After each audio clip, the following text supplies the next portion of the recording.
ఇంక్లాబ్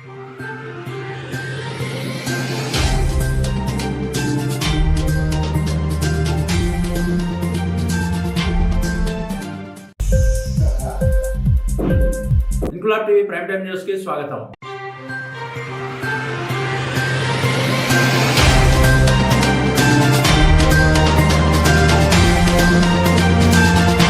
దివంగత వైఎస్ఆర్ అనే ఒకే ఒక పేరు నమ్మకంతోనే ప్రజలు మీరు పెట్టిన పార్టీకి ఓట్లు వేశారే తప్ప మీలో ఏ రకమైన సత్తా లేదని ప్రముఖ వ్యాపారవేత్త జనసేన పార్టీ నేత గురానా అయ్యల్ అన్నారు. విజయనగరం ఆర్టీసీ కాంప్లెక్స్ వద్ద జిఎస్ఆర్ ఇంటర్నేషనల్ హోటల్ ఏర్పాటు చేసిన విలేకరుల సమావేశంలో ఆయన మాట్లాడుతూ విజయనగరం జిల్లాలోని పోలేపల్లిలో జనసేన టీడీపీ బహిరంగ సభలో ఆ పార్టీ నేతలు చెప్పిన మాటలకు వైఎస్ఆర్సీపీ వాగ్బాణాలు సంధించడాన్ని గురానా అయ్యల్ ఖండించారు. కేవలం ఒకే ఒక ఛాన్స్ ఇవ్వండి అంటూ మీరు ఎన్నికలకు ముందు రాష్ట్ర ప్రజలను నమ్మించి గద్దెనెక్కి ఈ 4.5 ఏళ్లలో ప్రజలకు ఏం చేశారో మరో 3 నెలల్లో ప్రజలు మీకు చెప్తారని అయ్యలు స్పష్టం చేశారు. విజయనగరంలో అభివృద్ధి జరిగిందని కేవలం ట్యాంక్ బండ్ పై ఆచంట గార్డెన్స్ సుందరీకరణ చేసినంత మాత్రాన అభివృద్ధి చేసినట్ట అని అయ్యలు ప్రశ్నించారు. ఆధారాలు లేకుండా మసిపూసి మారేడుకాయ చేసినట్టు మాటలు పలికినంత మాత్రాన అభివృద్ధి చేసినట్టు కాదని ఆ సంగతిని అధికార పార్టీ నేతలు గుర్తిరగాలని గురానా అయ్యలు స్పష్టం చేశారు. పార్టీ ఫెయిల్ అయింది కాబట్టి మాకు ప్రజలందరూ మమ్మల్ని ఎన్నుకున్నారని కాదు, పొరపాటు.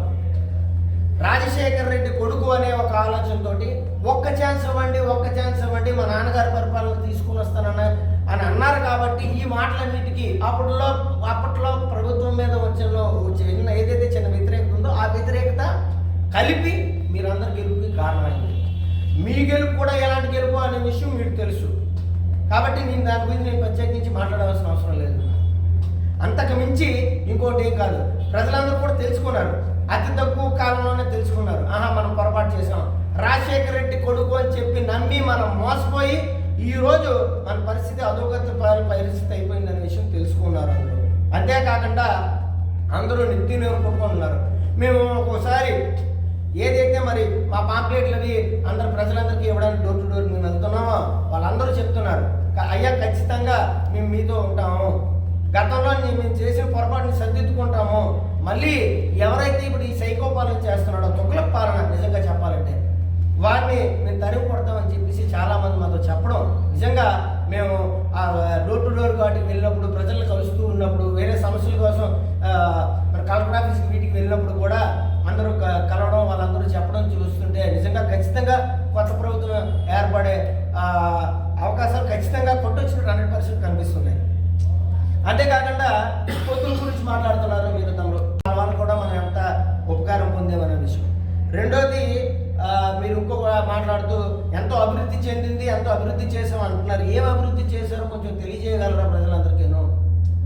విజయనగరంలోనే చాలా కీలకమైన సమస్యలు ఉంటుండగాను ఏదైతే మున్సిపాలిటీలోనే గతంలో ఉండిపోయిన సొమ్ము ఉందో ఆ సొమ్ముని మీ తాలూకు అనునియులకి ఏదో కాంట్రాక్ట్ ద్వారా ఇవ్వాలని బ్యూటిఫికేషన్ అనే పేరుతోటి అన్ని దగ్గరను ఎంతో కొంత సొమ్ము వాళ్ళ చేతిలో పెట్టి ఏదో బ్యూటిఫికేషన్ చేశారు తప్పించి విజయనగరంలో శాశ్వతంగా ఇది మేము నుంచి చేయగలిగామని చెప్పేసి మీరు ఏమైనా చేశారా?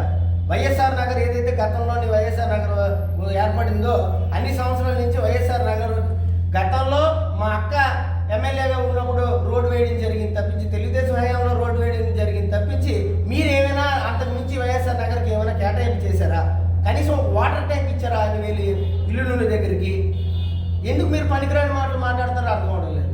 విజయనగరానికి సరిగ్గా మంచినీరు, తాగుడు నీరు కూడా మీరు ఇవ్వలేని వాళ్ళు అన్ని దిక్కలను ఫౌంటైన్లు పెట్టేసి మేము బ్యూటిఫికేషన్ చేసి మేము విజయనగరం డెవలప్ చేసేసామనంటే అది హాస్యాస్పదంగా ఉంటుంది.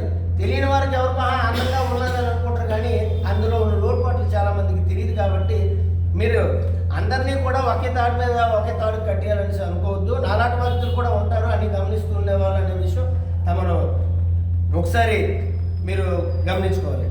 అంతేగా ఇంక్లాబ్ టీవీ వీడియోలు మీకు నచ్చినట్లయితే లైక్ చేయండి, షేర్ చేయండి, కమెంట్ చేయడం మర్చిపోకండి. సబ్స్క్రైబ్ చేయని వాళ్ళు వెంటనే సబ్స్క్రైబ్ చేసుకోండి. మా వీడియోలు మీరు వెంటనే చూడాలనుకుంటే కింద ఉన్న గంట సింబల్ని గట్టిగా కొట్టండి.